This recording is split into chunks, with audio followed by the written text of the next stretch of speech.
안녕하세요. 오늘도 서연살롱을 찾아주셔서 감사합니다. 결혼 26년차 주부입니다. 어릴 때는 시간이 너무도 안 가서 언제 어른이 되나 한탄했었는데 지금은 눈 뜨면 일주일이 후딱 지나가네요. 거울 앞에 서면 눈에 거슬리게 늘어나는 새치 탓에 나이 먹은 걸 실감하게 되는데요. 이런 제게 얼마 전 깜짝 놀랄 일이 일어났답니다.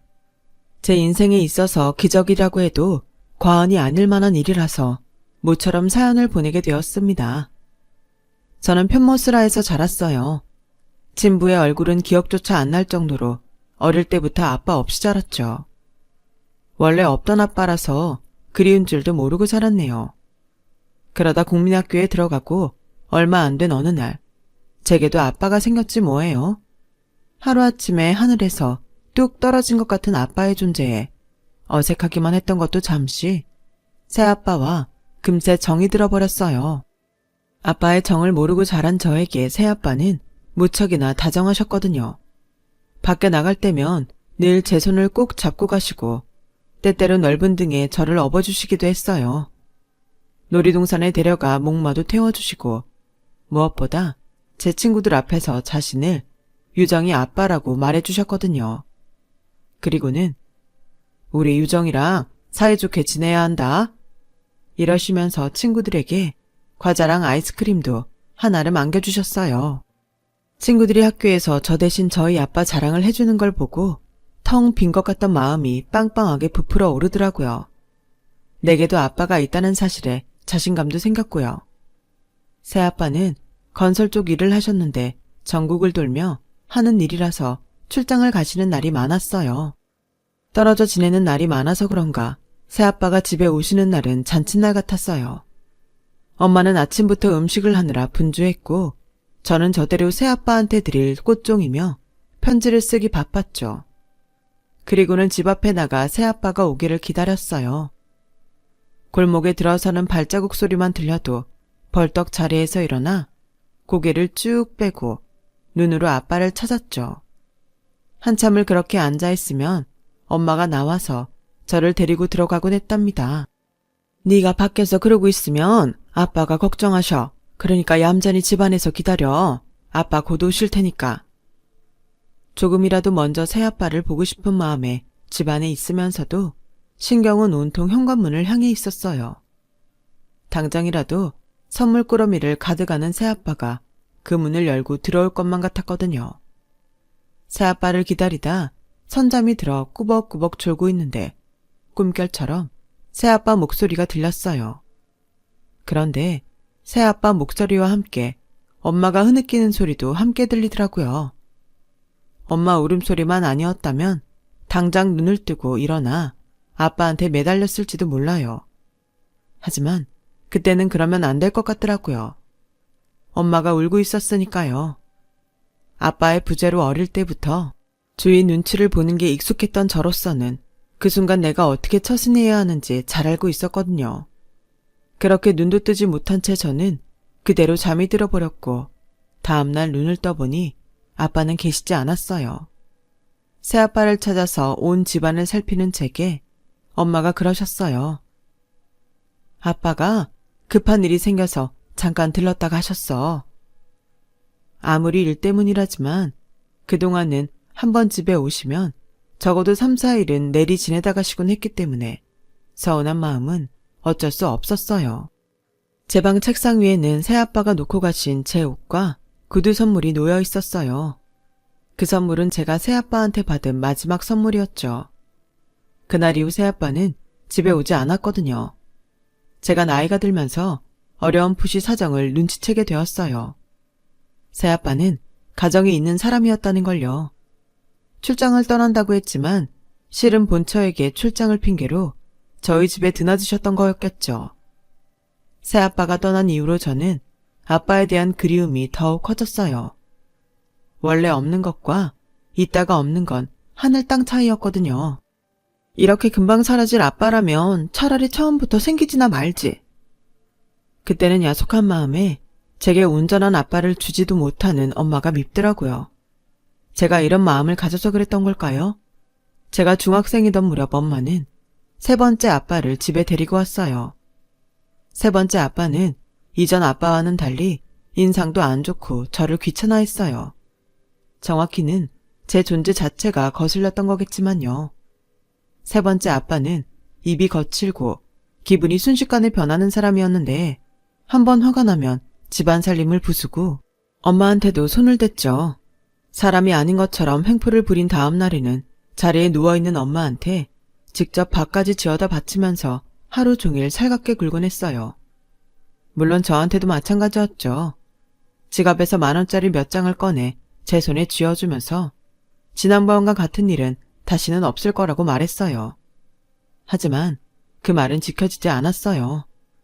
세 번째 아빠의 폭력에 엄마 얼굴은 멍이 가시는 날이 드물 정도였거든요. 그렇게 지옥 같은 시간을 3년 넘게 보낸 우리 모녀는 험한 꼴을 당하며 그 생활을 청산했어요.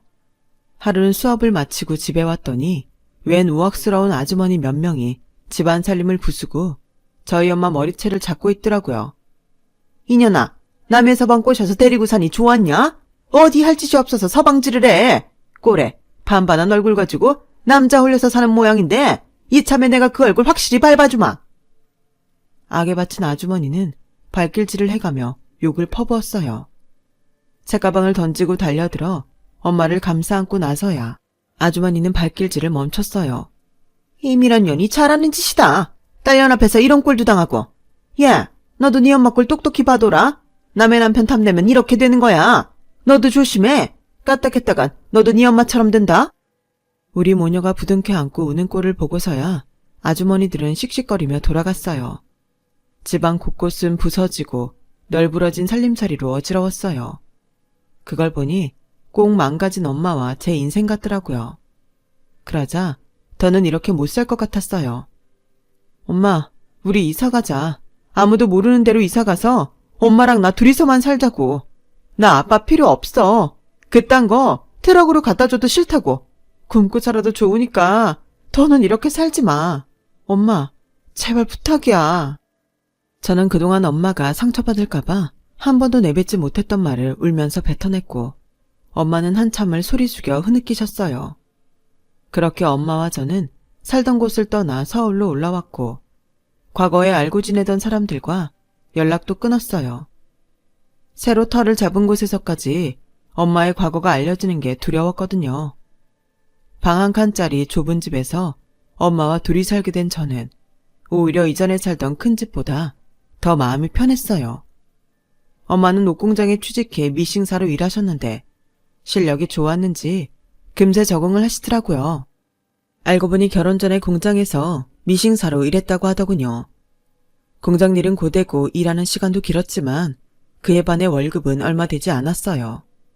그렇다고 우리 두 식구가 굶고 살 정도는 아니었지만 예전처럼 여유 있는 생활은 할 수 없었죠. 제 교복값도 부담이 될 정도였으니까요. 그래도 남의 눈치 안 보고 엄마 얼굴에 멍이 들 일도 없으니 그깟 문제도 아니었어요. 고등학교를 졸업한 저는 바로 취직을 했어요. 이렇다 할 학벌이 없다 보니 회사 취직은 힘들어서 고3 늦가을부터 틈틈이 아르바이트를 했던 패밀리 레스토랑에 정식으로 취직하게 됐어요. 돈 버는 손이 하나 늘고 나니 생활도 점점 안정이 되어갔죠. 그렇게 2년쯤 지나 저는 연애도 시작했어요. 상대는 본사 직원이었는데 매장에 현장 실사를 나왔다가 알게 되었고 몇 번 따로 연락을 주고받으면서 가까워지게 됐어요. 한 1년 정도 연애를 하고는 바로 결혼 얘기가 나오기 시작했고요. 이제 겨우 23살. 한창 일을 해야 하는 나이였어요. 저에게는 돌봐야 할 엄마도 있었고요. 하지만 남자친구는 저보다 10살이나 나이가 많은 터라 결혼을 닥달했어요. 언제고 할 결혼이잖아. 우리가 결혼한다고 자기 어머님을 나몰라라 할 것도 아니고 그냥 어머니께 아들 하나 만들어 드린다 생각하면 안 될까? 내가 잘할게. 응? 그래도 어떻게 엄마만 두고 결혼을 해. 몇 년만 더 기다려주면 안 될까? 나 이제 겨우 23이야. 결혼하기엔 이른 나이라고. 남자친구는 한숨을 푹 쉬더니 풀 죽은 얼굴로 말했어요. 실은 나 집에서 압박이 좀 심해. 오늘도 엄마가 선보라고 난리셨어. 만나는 사람 있다고 했더니 당장 데려오라고 하시는데 나도 정말 중간에서 미치겠다고. 자기도 알잖아. 내가 우리 집 장남인 거. 내 밑으로 동생이 셋이나 있어. 내가 가야 내 동생들도 결혼을 할 거 아냐. 제발 내 사정도 좀 봐주라. 각자의 사정 탓에 우리는 이러지도 저러지도 못하는 처지였어요. 그래서 심각하게 헤어져야 하나 고민을 하고 있었는데 뜻밖의 상황을 보게 된 거예요. 그날은 평소보다 조금 일찍 퇴근을 했는데 저희 집으로 들어가는 골목 안에서 낯익은 목소리가 들리더라고요. 엄마였어요. 이러지 마. 우리 애라도 보면 어쩌려고 그래. 보면 좀 어때? 엄마도 여잔데 연애도 하지 말라는 거야? 정수가, 우리 그냥 살림 합칠까? 우리도 나이가 있는데 언제까지 밖에서만 만나? 내가 니네 집으로 들어가면 안 돼? 네가 오케이 하면 당장 짐 싸서 올게. 응? 안 돼. 우리 딸이 남자는 들이지 말라고 그랬어. 유정이 시집갈 때까지는 살림은 안 합칠 거야. 엄마가 돼선 딸한테 못 볼 꼴만 보이고 살았는데 적어도 시집가기 전까지는 온전히 보내야지. 몰래 숨어서 그 얘기를 듣고 있자니 헛웃음이 나더라고요. 우리 엄마는 도대체 왜 이럴까? 남자 때문에 그 망신을 당하고도 아직도 그렇게 남자가 좋을까? 왜 스스로 인생을 망치려고 드는 건지 한심했어요. 엄마를 안고 놓아주지 않던 그 남자는 엄마가 일하는 옷공장 공장장으로 가정이 있는 남자였거든요. 그 집 아주머니의 엄마는 언니 동생하며 지내는 사이기도 했고요. 순간 예전에 우리 집에 쳐들어왔던 아줌마 말이 떠올랐어요. 너도 조심해. 까딱했다간 너도 네 엄마처럼 된다. 순간 그 말이 제 인생의 예언이라도 될 것 같아서 진저리 쳤어요. 나는 엄마처럼은 살지 않겠다고 속으로 몇 번이나 중얼거렸죠. 그러자 결심이 서더라고요. 더는 엄마랑 살지 않겠다고요. 엄마가 스스로 자기 인생을 진창으로 만드는데 제가 곁에 있는들 무슨 소용이겠어요. 생각이 그쯤 이르자 더 두고 볼 필요가 없더라고요. 그래서 그날 밤 엄마한테 결혼하겠다고 말했어요. 제가 모아둔 돈으로 혼수도 장만할 테니 그냥 허락만 하라고요. 어떤 남잔데 직장은 돈은 잘 버니? 시부모님은 무슨 일 하시고 여자는 남자를 잘 만나야 고생을 안 해. 이 엄마 보면 모르겠니? 시시콜콜한 것까지 묻는 엄마를 보니 저도 모르게 화가 났어요. 아무렴 엄마가 데려오는 남자들 같을까봐? 괜한 걱정하지 마. 서울에서 대학도 나왔고 탄탄한 회사도 다니고 있으니까. 그뿐이야. 그 사람 부모님들은 30년 넘게 살면서도 외도 한 번 안 하고 산 분들이야. 자식은 부모 닮는다고 그러잖아. 그 사람도 자기 부모 닮아서 평생 나 몰래 바람 피울 일 없는 사람이라고. 그럼 된 거 아냐? 그때는 어떻게든 엄마한테 상처를 주고 싶었어요. 그래서 모진 말을 쏟아냈는데 오히려 그러고 나니 제 가슴이 더 아프더라고요. 쏘아 붙이듯 퍼붓는 제 말에 엄마는 아무 말도 하지 않았어요. 얼마 뒤 저는 시댁에 인사를 드리러 갔고 그해 가을 식을 올리게 되었어요. 신혼은 작은 전셋집에서 시작을 했는데 시댁 형편이 넉넉치 않아서 남편이 전세 대출을 받아 장만한 집이었죠. 거기에 제가 가지고 있던 돈으로 살림을 채워서 신혼생활을 시작했어요. 제가 결혼을 하고 얼마 뒤 엄마는 공장장이랑 살림을 합쳤다고 하더군요. 어떻게 알았냐고요? 공장장 아내가 저한테 전화를 했었거든요. 유정아, 네 엄마 좀 말려줘라. 애들 아빠가 기어이 네 엄마랑 살겠다고 짐 싸들고 나갔다. 내가 오죽하면 너한테 전화를 했겠니? 너도 네 엄마가 손가락질 받으며 사는 거 원치 않을 거 아냐. 응? 수화기 너머로 흐느끼며 말하는 아줌마 목소리를 들으니 정말 미치겠더라고요. 아무리 내 엄마지만 정말 짐승 같았어요. 아주머니, 그냥 두 사람 고소하세요. 저희 엄마도 그렇고 아줌마 남편도 벌받게 하시라고요. 그딴 인간들한테 휘둘리지 마시라고요. 저도 이제 저희 엄마 사람으로 안 보여요. 그러니까 고소하세요. 저한테 매달리지 마시고요. 아셨어요? 당신은 아직 간통죄가 폐지되기 전이라서 저는 아줌마한테 고소를 권유했어요. 인간이길 포기하는 인간한테는 말로 회유하기보다는 벌을 주는 게 맞을 것 같았거든요. 자신들이 벌이는 짓에 대한 창피함을 고스란히 받게 해야 한다고 말이죠. 결국 엄마는 간통죄로 고소를 당했어요. 그리고 그 사실은 저희 시댁에도 들어가게 되었죠. 그때부터였어요. 제가 시댁에서 고개를 숙이게 된 거는요. 이전까지 맏며느리 잘 들여왔다고 좋아하던 어머님은 마치 당신이 저희 엄마한테 남편을 뺏긴 사람처럼 제게 손톱을 세우시더라고요. 피는 못 속인다고? 너도 그러지 않는다고 어떻게 보장하니? 내가 그 생각을 하면 이 결혼 뜯어말리지 못한 게 천추의 한이 된다. 세상에 간통이라니? 아, 남사스러워라. 연좌제가 폐지됐다고는 해도 저희 시댁에선 엄연히 살아있는 율법 같았어요. 시댁에서 유일하게 제 손을 잡아주는 건 막내 시누이뿐이었어요. 제 남편과는 나이 차이가 많이 나서 아직 어린 터라 간통이 뭔지 몰라 그런 거였지만요. 결혼하고 이듬해 제가 아들을 낳자 어머님은 아이 얼굴을 샅샅이 살피시며 정말 당신 아들의 핏줄이 맞는지 확인하셨어요. 시동생은 남편과 저, 그리고 아이 혈액형까지 따져가며 자기 형 아들이 맞나 확인할 정도였죠. 정말 치욕적이었지만 이게 다 저희 엄마 딸로 태어난 죄라고 생각하고 참아 넘겼어요. 시간이 지나면 조금은 나아지지 않을까 하는 기대를 품으면서요. 만약 남편마저 자기 가족들처럼 저를 의심했다면 아이를 데리고 집을 뛰쳐나갔을지 몰라요. 하지만 다행히도 남편은 그런 사람이 아니었어요.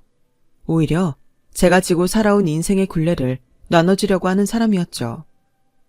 내 가족들 앞에서 고개 숙일 거 없어. 당신은 내가 제일 잘 알아. 장모님처럼 살 사람이 아니라는 걸. 내가 고른 여잔데 내가 그걸 왜 모르겠어? 말뿐인 믿음일지는 모르지만 남편의 그 말에 많은 위로가 됐어요.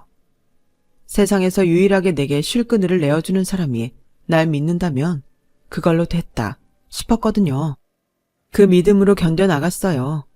그렇게 시간은 흘러 저희 아들이 중학교에 들어가던 무렵 막내 시누이가 집에 찾아왔어요. 대학 졸업을 앞둔 시누이는 어머님이랑 싸우고 집을 나왔다고 하더군요. 언니, 나 며칠만 여기서 지낼게요. 내가 아주 엄마 때문에 미치겠다니까요. 아가씨가 뭐 잘못한 게 있는 건 아니고요. 어머님이 괜히 그러시진 않을 거 아니에요. 언니까지 엄마 편 드는 거예요? 와, 믿는 도끼에 발등 찍히는 격이네.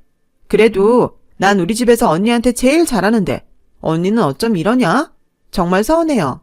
암튼 나 여기 있는 거 엄마한텐 비밀이에요. 무슨 일로 싸웠는지 말도 않고 시누이는 저희 집에서 3일을 지내다 갔어요. 그리고 한 달쯤 뒤 어머님이 전화를 하셨더라고요. 예, 네가 가은이한테 여행 가라고 돈 줬다며? 네? 그게 무슨 말씀이세요? 저 그런 적 없는데요. 아니긴 뭐가 아니야. 지 입으로도 네가 돈 줬다고 그러던데 속일 걸 속여야지. 너도 참 너다. 아무리 막대 먹은 부모 밑에서 자랐다지만 시누이가 남자랑 여행을 간다는데 그 돈을 대줘? 내가 이래서 널 싫어하는 거다. 어쩜 니네 친정엄마를 닮아서 성관념이 그리 희박해? 혹시 너도 우리 애 몰래 남자들이랑 밖으로 돌고 그러는 거 아니냐? 정말 억울해요, 어머님. 저요, 아가씨한테 돈 준 적도 없고 어머님 생각처럼 함부로 살지도 않아요. 정 못 믿으시겠으면 어머님 아들한테 물어보세요.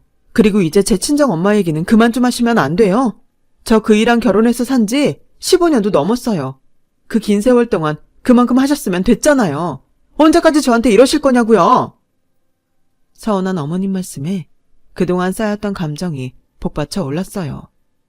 전화를 끊고도 격해진 감정은 수그러들지 않았고 한참을 울고 나니 눈이 퉁퉁 부었더라고요. 세수를 하고 화장대 앞에 앉아 거울을 보는데 문득 한 달 전 시누이가 했던 말이 떠올랐어요. 언니, 결혼할 때 폐물 뭐 받았어요? 좋은 것 좀 받았어요? 한번 봐요. 보여줘요. 그땐 생각 없이 화장대 서랍에서 꺼내 보여주었는데 왠지 그 일이 꺼림칙하더라고요.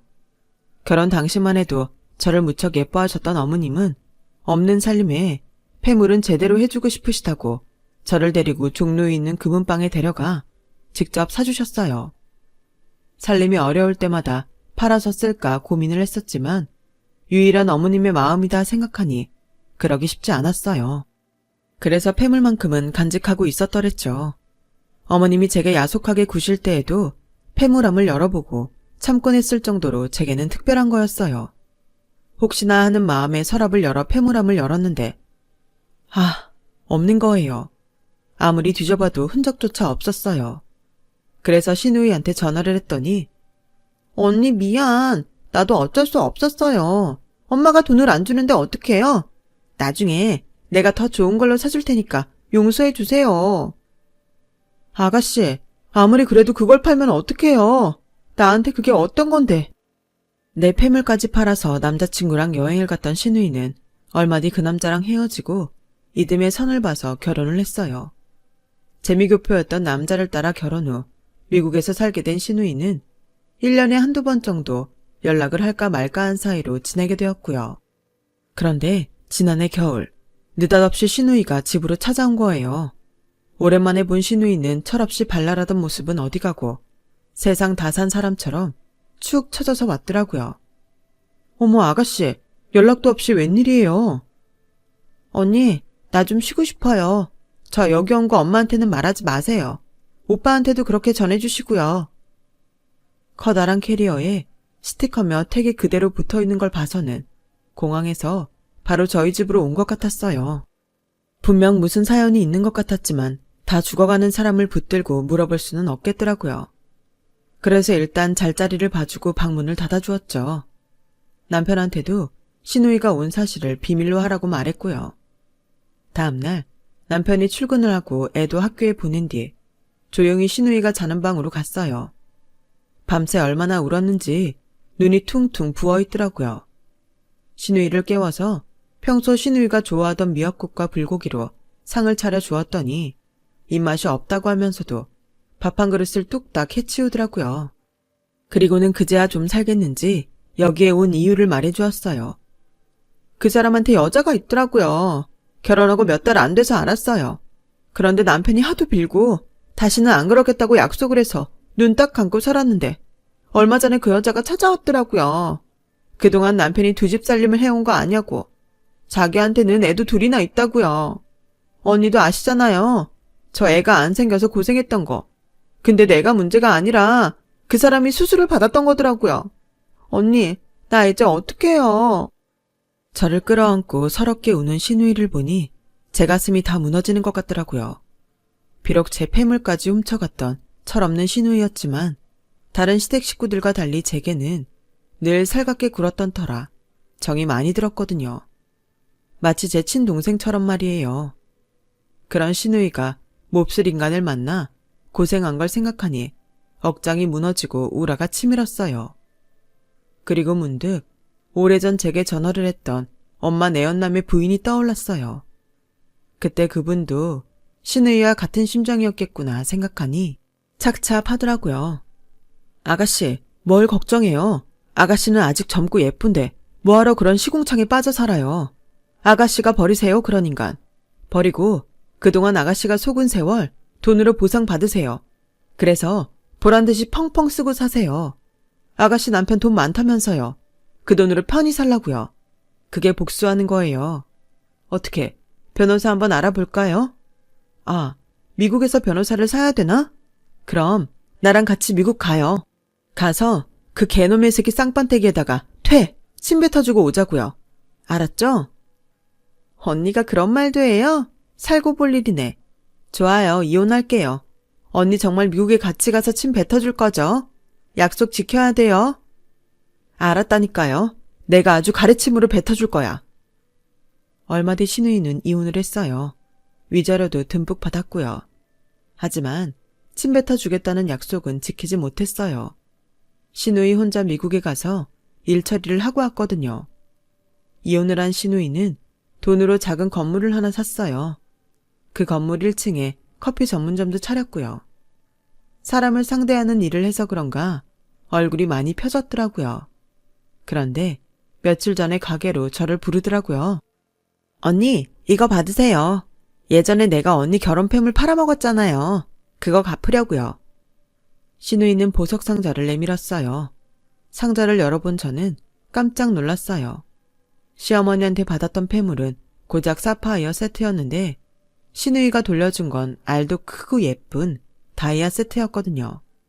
알 크기만 봐도 얼마나 비싼 건지 알 수 있었어요. 아가씨, 이건 너무 비싼 것 같은데? 언니, 물건 좀 볼 줄 아시네요. 이거 진짜 비싼 거예요. 그러니까 사람들 앞에서 기죽지 말고 하고 다니세요. 우리 식구들한테도 고개 좀 숙이지 말고.